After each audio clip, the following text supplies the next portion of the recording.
Welcome back. You're watching Market Fatafat on ET now, and it's been the season of IPOs, isn't it? Now we have a new one coming up, and that is Muthoot Microfin with the IPO size of about 960 crore rupees. The IPO is all slated to open on December 18th. But let's find out more about the company, what the company does, where will it utilize its funds. We are joined now by Mr. Thomas John Muthoot, who is the group chairman of Muthoot Pappachan Group, and Sadaf Sayeed, who is the CEO of Muthoot Microfin. Very good afternoon to you, gentlemen. Thank you so much for joining us on ET now. And let's first if you could walk us through the offer that's on the table, and how is the company planning to actually utilize the funds that it's aiming to raise from this particular IPO, approximately 960 crore rupees. Yeah, thank you very much. We are raising around 960 crore in this IPO, and out of which 760 crore is a primary issuance. The money that is being raised is for augmenting our capital and for growing the business. So we are a part of Muthoot Pappachan Group. As you know, it's a well diversified business conglomerate with the focus on low-income household. Muthoot Microfin is 10,800 crores of asset under management company. We are the 5th largest NBFC MFI in the country, and we are growing at a growth rate of around 36% CAGR for last 3 years. And essentially, the growth is coming from establishing our branch network. So we have around 1,330 branches spread across the 18 states and 329 union territories that we operate. And we provide joint liability group loans. These are income generating loans given to rural household in a Grameen model in a joint liability format, where we form a group of 10 to 15 ladies and provide them loan. And our growth has been really good, and also the portfolio quality has been really good in the last 2 years, that is since COVID 2021, June 2021, the portfolio that we have originated, which represents almost 97% of our asset under management, the delinquency, the NPAs have been only 0.67%, and we want to grow this business further. The recent RBI regulations have liberalized the microfinance policy, and this has created a level playing field, which is really allowing us to grow.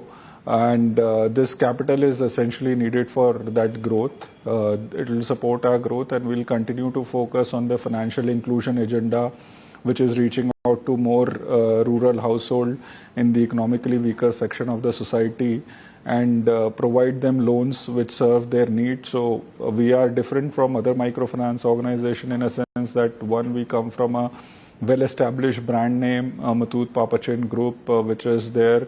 Plus, we focus at the life cycle need of the customers. So we are not looking only at a microfinance loan. As the customer progresses in her journey, if she needs a business loan, we provide her. If she needs a two-wheeler loan, we provide her. If she needs a home improvement, home renovation loan, we provide her. And we are also very technology-focused microfinance organization. So we have our own in-house technology team, which has developed our loan origination system, loan management system, and the most important thing is the Mahila Mitra app that we have developed. Out of the 3.2 million customers that we have, 1.5 million customers are using this app, and this app helps us to digitize our collections. Almost 100% of our disbursement is already digitized. 33% of our collection is incrementally also digitized. So apart from the financial inclusion agenda, we are taking forward the digital inclusion agenda also. Absolutely. Just wanted to follow up on that, because you all are a very dominant player, especially in the southern region, with approximately 55% of the AUM coming in from that region. Are you now going to plan to expand? Because you did say that you are planning to expand. So have you zeroed down on the regions that you're planning to expand going ahead? So we are present in 18 states. We are #1 player in Kerala in NBFC MFI space, and we are among the dominant players in Tamil Nadu also. 51% of our portfolio comes from South, but we are rapidly expanding in North. Around 9% of our AUM comes from UP, and around 10% of our AUM comes from Bihar. Our strategy is that we will continue to acquire more customers in these northern states. We had acquired around 7.5 lakh customer overall last financial year, and till in the 6 months we have already acquired around 4 lakh customers. We will further continue to acquire fresh customer. Our strategy is to expand our distribution network, acquire more customers, and at the same time continue to retain our market space, market leadership in our states, and increase our wallet share among the customers. So we will definitely continue to focus that, and also use technology to both retain customer and also ensure that there are efficiencies that are brought in. Right. Good afternoon. This is Vinny joining in the conversation as well. And Mr. John, I want to put this question to you. When you look at it, your customer base, mainly 96% is of your customer base is in rural India and from rural India. And, can you talk to us about the main scenario that is there in the industry, the microfinance industry? Because when we have spoken to other NBFCs, they too have highlighted how strong the demand is coming in from the smaller towns, cities, rural areas. That's where the demand trend is from. And also in terms of your AUM growth levels, do you expect them to sustain and remain at these 40% levels that you've seen them at?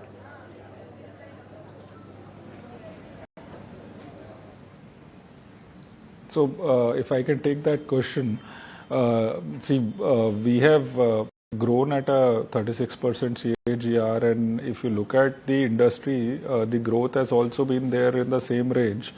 The biggest thing is that if you look at the rural economy, the smaller businesses that we cater to, like maybe a kirana shop or a vegetable vendor, people who needed a capital to set up a business was around 1 lakh rupees. So for the similar kind of a business, they would need around 1 lakh to 20,000 rupees or 1 lakh 10,000 rupees.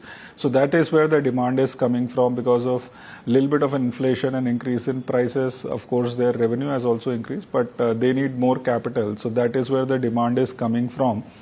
And I think RBI has created a right kind of a platform for microfinance companies to continue to grow.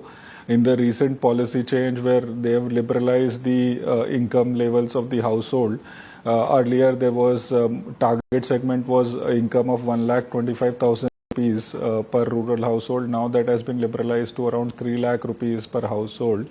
So that really improves the total addressable market almost 2.5 times. And that is where I think the opportunity of growth is there. We anticipate like overall there are around 17 crore household which belong to the microfinance category. As of now, the industry caters to around 7 crore household. So of course there is enough opportunity of growth for everyone, and definitely our franchise also will take advantage of that. Okay, thank you so much, gentlemen, actually for joining in with us this afternoon on ET Now, and good luck for the IPO as well.